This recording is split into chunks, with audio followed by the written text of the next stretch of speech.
ካለ የአፍሪካ ጫካ አቅራቢያ የሀገሬውን ክብረ በዓል ከሚያከብሩ ቤተሰቦቹ ጋር የተገኘ አንድ ትንሽ ልጅ ድንገት ማንም ሳያየው ተነጥሎ በጫካው መሃል ገብቶ ይሰወራል። እዚያም መጥፋቱ ሲገባው የድረሱልኝ ጩኸት ቢያሰማም ማንም አቤት ባይ ሳያገኝ በጭንቀት ተውጦ ሳለ ከአዳኟ ሴት አንበሳ ጋራ ፊት ለፊት ተፋጠጠ። ወዲያ የጫካው ጠባቂዎችና ቤተሰቦቹ በድንጋጤ እሱን ፍለጋ ሲሯሯጡ፣ ወዲህ ደግሞ ህፃኑ ማንም ሊያምነው የሚከብደውን ተአምረኛ ጊዜ ከእንስሳዋ ጋራ እያሳለፈ ነበረ። ቻናላችንን ሰብስክራይብ በማድረግ የደወሏን ምልክት በመጫን በየቀኑ የምንለቃቸውን አዝናኝና አስገራሚ ቪዲዮዎችን መመልከት ትችላላችሁ። ወደ ዛሬ ቪዲዮ አለፍኩ። በሀገሬው ክብረ በዓል ላይ ከቤተሰቦቹ ጋራ በመሆን ኢታን የተባለ ህፃን ልጅ ተገኝቶ የደስታው ተካፋይ ሆኖ ሲጫወት ቆየና ድንገት በግርግሩ መሃል የተዘናጉት ወላጆቹ ሳያዩት አካባቢውን ለመቃኘት ፈልጎ በአቅራቢያው ወዳለ የደን ክምችት ወዳለበት ስፍራ መራ። በሚያየው ነገር እየተደመመ በውስጡ ሲጓዝ ቆየና ድንገት ቀና ብሎ ዙሪያውን ሳይ ቢጮሁ ምን ነው ቢጣሩ አቤት ከማይባልበት መሃል ጫካ ላይ ራሱን አገኘው። በጣም ደንግጦ በዓሉ የሚከበርበትና ካምፑን ለማግኘት ተስፋ አድርጎ ደመ ነፍሱ ወደ መራው አቅጣጫ እግሩን ሲጎተት ቆይቶ ዙሪያውን ሲመለከት በዚያ ትልቅ ጫካ ውስጥ ከሱ ጥቂት ሜትሮች ርቀት ላይ አይኗን ወዲያና ወዲህ የምትገለማመጥ ሴት አንበሳ ተመለከተና በፍርሃት ራደ። ሳያውቀው አደገኛ ቦታ ላይ እንደተገኘ ተገነዘበና በአይነ ህሊናው አንበሳዋ ዘላ ስትከመርበት እያሰበ በዛፍ ላይ ወጥቶ ቢቆይ በአንጻራዊነት ደህንነቱ የተጠበቀ እንደሚሆን ቢገምትም ነገር ግን ያ የበለጠ የሌሎች እንስሳት ኢላማ እንደሚያደርገው ስለተሰማው ውጥኑን ሰርዞ ግራ ተጋብቶ ቆመ። ቀጥሎም ቁጭ ብሎ ሊያሳልፍ ቢሞክርም እሱም የጭንቀት ውሳኔ እንደሆነ በመረዳቱ ከዚህ አሰቃቂና አደገኛ ገጠመኙን ለማምለጥ መሮጥ ብቻ እንዳለበት ወሰነ። ይህ ውሳኔው በጣም የዋህነትና ስህተት እንደነበረ በኢታን የህፃን አምሮ ሊገመት የሚችል ባይሆንም እሱ በሰዓቱ በጣም ፈርቶ ስለነበረ ከአንበሳዋ በተቃራኒ አቅጣጫ ወደፊት አንዴ ዘሎ ምንም ደቂቃ ሳያባክን እግሩን በረጅሙ እየከፈተ ከተፈጠረ ጀምሮ ሮጦ በማያውቅበት ፍጥነት መዳረሻው የትና መቼ እንደሆነ ወደማያውቀው መስመር በረረ። ከመበላት መትረፍን ተስፋ አድርጎ ጥቅጥቅ ባለው ቁጥቋጦ እየዘለለ ሲሮጥ ቆይቶ ወደ ኋላ ዞር ሲል አንበሳዋን እንደማይመለከት ተስፋ አድርጎ የነበረ ቢሆንም ያ በጣም ስህተት እንደሆነ ቆይቶን ይገባው። የቻለውን ያክል ወደፊት ተጉዞ ካበቃ በኋላ ጀርባውን ሲመለከት አንበሳዋ እንደ ጅራት እየተከተለችው እንደሆነ ሲያይ ውሳኔው ትክክል እንዳልሆነ ቢረዳም አሁን ሌላ አማራጭ ስለሌለው ተአምር እንዲፈጠር እየጸለየ የቻለውን ያክል በፍጥነት መሮጡን ቀጠለ። የአሳዛኝ ሁኔታ በህፃኑ ሂታን ላይ ሲከሰትና አስፈሪውን እንስሳ ለብቻው ሲጋፈጥ አብረውት ከነበሩት ሰዎች ማንም ሊያስታውሰው አልቻለም። በድጋሚ አንበሳዋ ምን ያክል ቅርብ እንደሆነች ለማየት አንድ ጊዜ ወደ ኋላ መለስ ብሎ ሲመለከት ፊት ለፊቱ ተደንቀራ በማየቱ ስጋቱ እጅግ በማየሉ ቁርጭምጭሚቱ ላይ የደረሰበት ግጭትና ካፍንጫው የሚወርደው ደም ህመሙ ቶሎ አልተሰማውም ነበር። ራሱን እንዲጎዳ ያደረገው ምን እንደሆነ ለማየት ዙሪያውን ሲመለከት ምንም አማራጭ ስለሌለው ለመሸሽ ሲቻኩል እግሩ የገባበትና ቁርጭምጭሚቱ እንዲሰበር ያደረገውን ጉድጓድ ተመለከተው። ከደቂቃዎች በኋላ ስሜቱ ከአቅሙ በላይ ስለሆነ የደመ ነፍሱን በኃይል የጮኸ ሲሆን አውሬዋ አንበሳ ግን ከልጁ ኋላ ስትከተል ቆይቷ በኃይል የጮኸ ሲሆን አይምሬዋ አንበሳ ግን ከልጁ ኋላ ስትከተል ቆይታ አሁን ደግሞ አጠገቡ ብትሆንም ፍላጎቷ ምን እንደሆነ ግራ የሚያጋባ ነበር። በህይወቱ እንደዚህ አይነት ከባድ ህመም አጋጥሞት የማያውቀው ህፃኑ ኢታን ከተፋጠጡ ጀምሮ ሲሻሻት የነበረችው አስፈሪዋ አንዳኛ አንበሳ አሁን ምንም በተንኮል ሳታስበው ዝም ብላ ስትመለከተው በጣም ቢገረምም ድንጋጤው ግን እንዳለ ነው። የሚችለውን ሁሉ ስላደረገና ከዚህም በላይ መሸሽ አቅም ስለሌለው ድንጋጤና ህመሙ እየተደራረበበት ምርር ብሎ እያለቀሰ እናቷ አጠገቡ እንድትሆን ብቻ ተመኘ። በዚህ ስሜት ውስጥ ሆኖ አይኑን በደንብ ገልጦ ሲሮጥላት የነበረችውን የሴት እንስሳ ፊት ለፊት ሲመለከት እሱ እንዳሰበው ለጥቃት የተዘጋጀች አልነበረችም። ቢሆንም ግን በህይወቱ በእውን አይቶት ከማያውቀው አውሬ ጋራ ስለተገኘ ፍርሃቱ እንዳለ ሲሆን ሌላ አይነት የተሳሳተ እንቅስቃሴ ማድረግ ግን አልፈለገም። አንበሳዋ በቀስታ ተጠጋችውና በሚያስገርም ሁኔታ ፊቱን ደጋግማ ስትልሰው ሁኔታው ፍጹም ህልም የመሰለው ኢታን ካለበት ሳይንቀሳቀስ በድንጋጤ ደርቆ ቀረ። ትንሽ ቆይቶ ወደ ራሱ ሲመለስ የደመ ነፍሱን ብድግ ብሎ ከአንበሳዋ ለመራቅ እግሩ ወደ መራው ሲሄድ ፈጽሞ እንደዚህ አይነት ነገር ይገጥመኛል ብሎ ስላላሰበ እጅግ ግራ የተጋባ ነበር። የፓርኩ ጠባቂዎች ቱሪስቶች በምንም አይነት ሁኔታ ከዱር እንስሳት ጋር መገናኘት እንደሌለባቸው በጥብቅ ያስረዳሉ። ነገር ግን አንበሳዋ ለህፃኑ ኢታን እያሳለየች ያለችው ባህሪ አስደናቂ ነው። ከቁርጭምጭሚቱ ህመም ጋር እየታገለ ቀጥሎ ምን እንደሚያደርግ ስለሚያውቅና ብዙ መንቀሳቀስ ስለማይችል አማራጮቹን ለመገምገም ሐሳብ ማውጠንጠን ጀመረ። እንደ ልጅ እንዴት እንደሚያደርገው ባያውቅም በሰዓቱ የሚፈልገው ነገር ግን ወደ ካምፑ ሄዶ ከቤተሰቡ ጋር መቀላቀል ብቻ ነበር። ያ ነው የኔ ደህንነት ቦታ ብሎ ቢያስብም መንቀሳቀስ ካልቻለ እንዴት ወደዚያ ሊደርስ ይችላል የሚለው ወሳኝ ጥያቄ ሲሆን ቢያንስ በመሞከር ውስጥ አንዳች ለውጥ አለና ሰው ወደሚያገኝበት ቦታ አሁንም የደመ ነፍሱን ሊሄድ ታገለ። በደንብ ከመተግበሩ በፊት ግን አንበሳዋ ምን ልታደርግ እንደምትችል ለመተንበይ ፍላጎቷን በአካል እንቅስቃሴዋ ለማወቅ ሲሞክር በፊቱ በቀስታ ወደዚያ ወዲህ ትላለች። ውጥኗ ምንድነው? እንደፈራው ልትበላው ትፈልግ አሊያ ጥብቃ ያደረገችለት እርግጠኛ አልነበረም። ሰውነቷ የበለጠ እንዲመቻት ወደ ጎኑ ጠጋ ብላ ራሷን እየነቀነቀች በድጋሚ ስትልሰው ድርጊቷ በእርግጠኝነት ፍቅር ያለው ቢመስል ልቡ ቤተሰቡን ካላገኘ የማይረካው ኢታን ለምንድነው ልትሰለቅጠኝ ከመፈለጓ በፊት የምታጫውተኝ እያለ ነበር የሚያስበው። ከዚህ በፊት ከተሰበረው የእግሩ ህመም ይልቅ የአንበሳዋ እንቆቅልሽ ትኩረቱን ስለሳበው ሁሉ ነገሩን እዚያ ላይ በማድረግ ለመንቀሳቀስ መሞከሩን እርግፍ አድርጎ ተወውና በፍርሃት ወደ ኋላ ተመለሰ።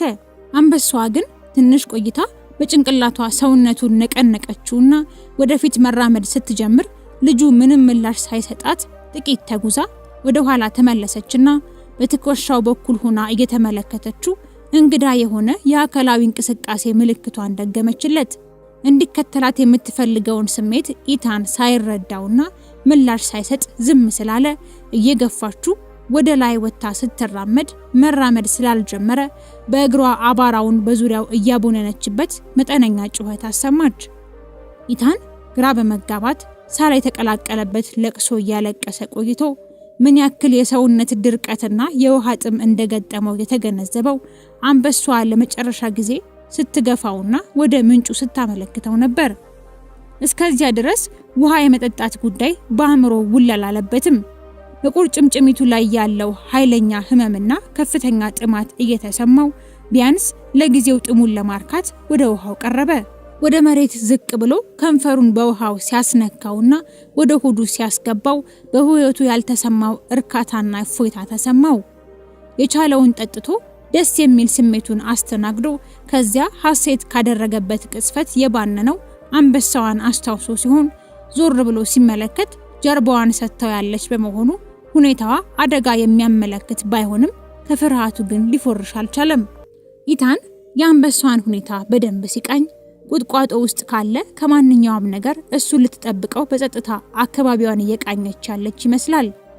ይህ ከዘገየም ቢሆን ሲገባው ታዲያ የጠጣው ንጹህ ውሃ የደቀቀ ስሜቱን እንዲያንሰራራለትና ከሰውነቱ ጋር እንዲዋሃድ በጀርባው ዥው ብሎ ተኛና ለመጀመሪያ ጊዜ ከመከራው ሁሉ ሊተርፍ እንደሚችል ለማሰብ ደፈረ።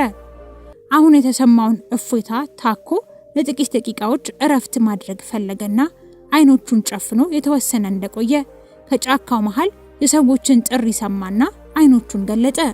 እንደገና ድምጹን ሲሰማ በፍጥነት ቀና ብሎ ተቀመጠና በትኩረት ለማዳመጥ ቢሞክርም ማንንም ማየት ግን አልቻለም። አሁንም በዙሪያቸው ባለው አየር ላይ ከሩቅ የሚወረወረው የሰዎች ጩኸት አንበሳዋ ጆሮም ገባና የሰማችውን ባዕድ ድምጽ ተከትሎ አደጋ ማንዣበቡ ስለተሰማት ደጋግማ ጮኸች። ያም ልጁን የመጠበቅና ከማንኛውም አደጋ የማዳን እጣ ፈንታ በሷ ላይ ብቻ የተንጠለጠለ እንዲሆን የምትፈልግ ያስመሰለ ሲሆን ኢታን በበኩሉ ምንም ይሁን ምን የሚያዋጡኝ መሰል ፍጥሮቼ ናቸው በሚል ደጋግሞ ለእርዳታ እየጮኸ የሰዎቹን ትኩረት ለመሳብ ሞከረ። አስከትሎም እይታው ውስጥ ከገባው በሚል እጆቹን በአየር ላይ ያወዛወዘ የሰው አምሮቱን ሊያሳካ ሲጥር፣ አንበሳዋ ግን ባሳየው ድንገተኛ ባህሪ ለውጥ ደስተኛ አልነበረችም።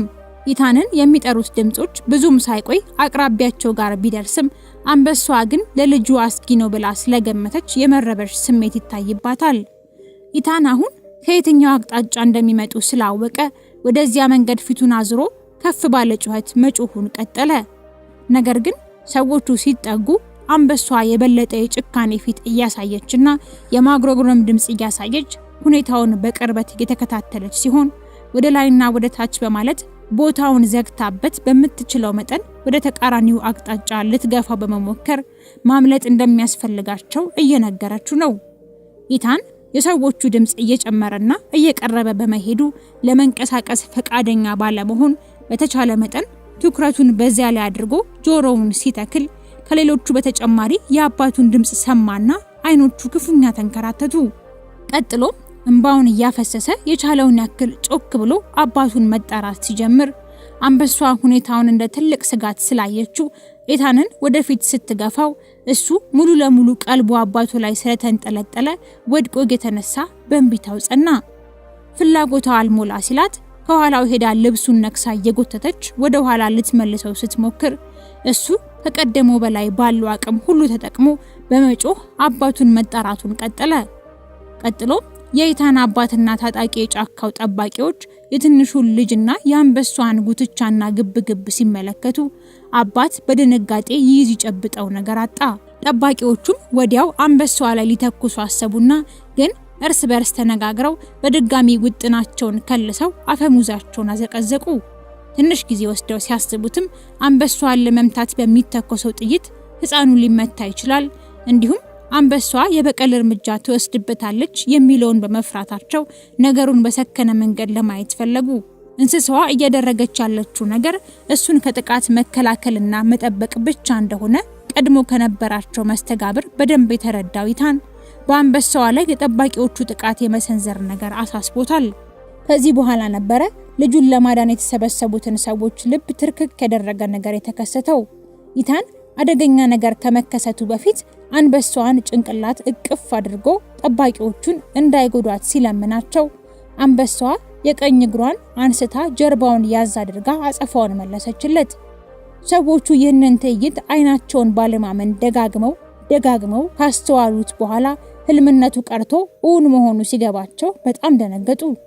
በዱር እንስሳዋና በልጁ መካከል እየተደረገ ያለው ነገር በቀላሉ ሊሆን የማይችል እንዲሁም ከዚህ ቀደም አይተውት የማያውቁት ሆኖባቸው ፈዘው ሲመለከቱ ቆዩና ታጣቂዎቹ መሳሪያ የመጠቀም ውጥናቸውን ሙሉ በሙሉ እርግፍ አድርገው ተዉት። እንቆቅልሹ በመጠኑም ቢሆን ሲገለጥ አባት ለአዳኙ አደገኛ እንስሳ ቦታ ሳይሰጠው ተንደርድሮ ወደፊት በመሮጥ ልጁን አንጠልጥሎ በቅፎ አስገባው። ከዚያም ለአንበሳዋ ኢታንን እንደሚንከባከበው እያሳየ በጥንቃቄ ከሷ ነጥሎ ወሰደው። ጠባቂዎቹ ቀስ ብለው ከኋላ ከለላ እየሰጡ ተከተሏቸው። አንበሳዋም በሚገርም ሁኔታ በትኩረት ስትመለከት ቆይታ ልጁ መሰሎቹ እጁ ላይ ቢገባም እንኳን ጥበቃዋን ባለማቆም ኢታን አባቱና ጠባቂዎቹ ወደ ካምፑ እስኪደርሱ ድረስ ከኋላ በእርጋታ ሸኘችው።